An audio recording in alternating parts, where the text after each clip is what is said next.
Hello everyone. তো আজকে আমি তোমাদের সাথে শেয়ার করব একটা ব্রেকফাস্ট রেসিপি। তো চলো ঝটপট রেসিপিটাকে স্টার্ট করি।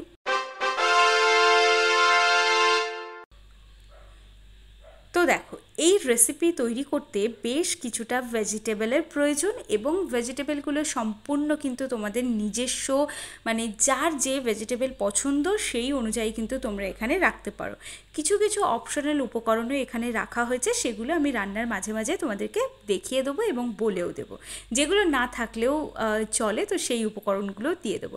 যেহেতু এটা একটা রাইস, তো যারা কার্বোহাইড্রেট অ্যাভয়েড করো তারা ডেফিনেটলি এটাকে অ্যাভয়েড করে দিতে পারো।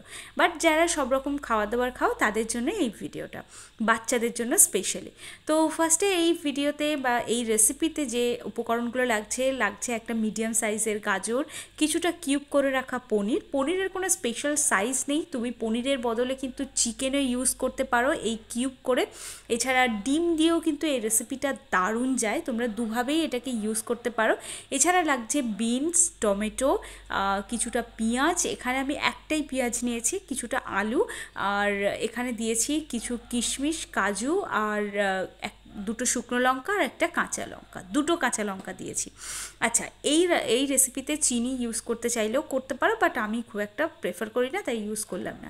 আচ্ছা, এবার এই চালের ব্যাপারটা বলি। এই চালটাকে আমরা বলি খুদের চাল। তো এগুলো হচ্ছে চালের ওই আর কি ভাঙা চাল, এগুলো মানে চাল ভাঙানোর সময় যে চালগুলো একটু ভেঙে যায় সেই চালগুলো একদম ছোট্ট ছোট্ট হয়। তো এগুলো সরু সরু হয়, কিছুটা ওই গোবিন্দভোগ চালের মতনই, বাট গোবিন্দভোগ চালের থেকেও ছোট ছোট এই চালগুলো। এগুলো তোমরা যে কোনো চালের দোকানে গিয়ে পাওয়া যাবে। তো এগুলো খুব ঝুড়ো ঝুড়ো করে বানিয়ে নিতে হবে, একদম মানে খুব একটা স্টিকি হবে না, মানে একদম ভাত যেমন বেশি ফুটে গেলে যেমন হয় সেরকম নয়, একদম চাউমিন ম্যাগি যেমন আমরা করি এক্স্যাক্টলি ওই রকম ঝুরো ঝুরো হবে এই ভাতটা। তো আমি এই প্রসেসটা একটু করেই রেখেছি, কারণ ভাত সবাই আমরা রান্না করতে পারি, তো সেটা দেখানোর কিছু নেই। তো ফার্স্টে যেটা করতে হবে, কড়াই তেল গরম হয়ে এলে, আচ্ছা এখানে আমি তেল ব্যবহার করেছি, কেউ বাটার বা অন্য কিছু ব্যবহার করতে পারো।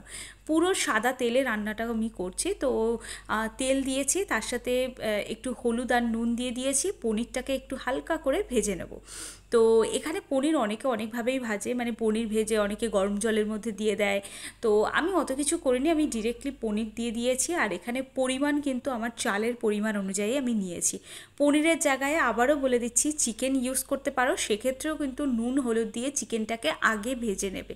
যদি ডিমের ভুজিয়া করতে চাও তাহলে সেক্ষেত্রে তোমরা মানে ডিমের ভুজিয়াটা আগেও করতে পারো, লাস্টেও করতে পারো, যার যেমন সুবিধা সে তেমন করতে পারো।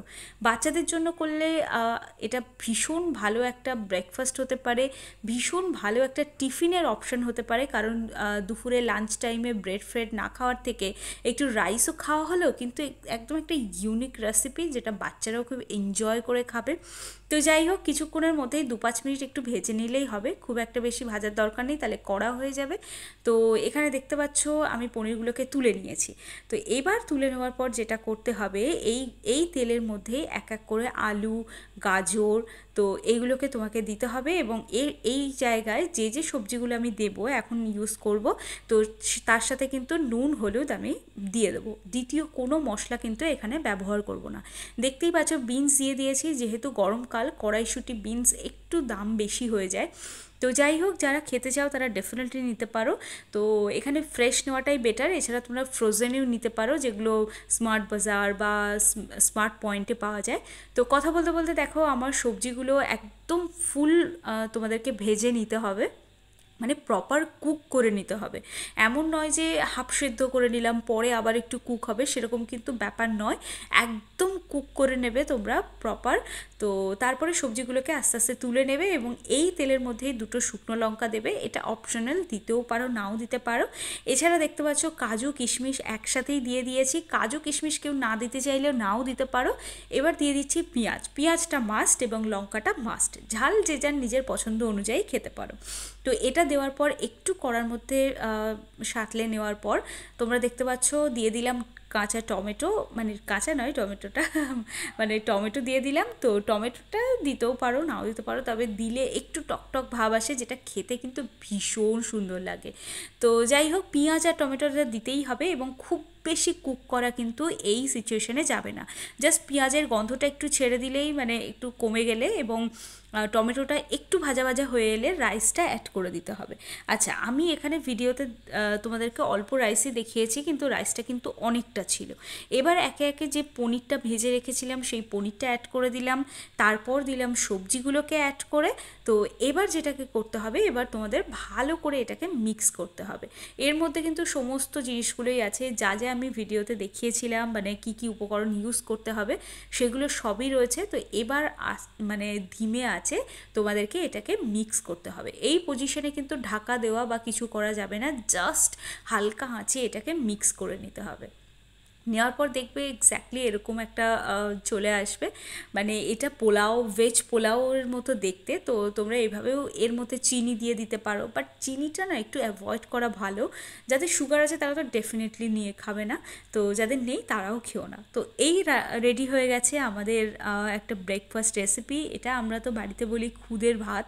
তো যাই হোক, এটাকে অনেকভাবে খাওয়া যায়, তোমরা দুধের সাথে পায়েসের মতো করেও খেতে পারো, অসম্ভব সুন্দর খেতে লাগে। তো এটা পনির টনির দিয়ে করা হয়েছে, তোমরা যে কোনোভাবে তোমাদের নিজেদের টেস্ট অনুযায়ী করে নিতে পারো। তো জানিও আজকে তোমরা কমেন্ট করে যে তোমাদের এই রেসিপিটা কেমন লাগলো। আর এই চ্যানেলে এরকম ইউনিক রেসিপি দেওয়া হয়, তো অবশ্যই করে চ্যানেলটাকে ছেড়ে যাওয়ার আগে সাবস্ক্রাইব করতে ভুলো না।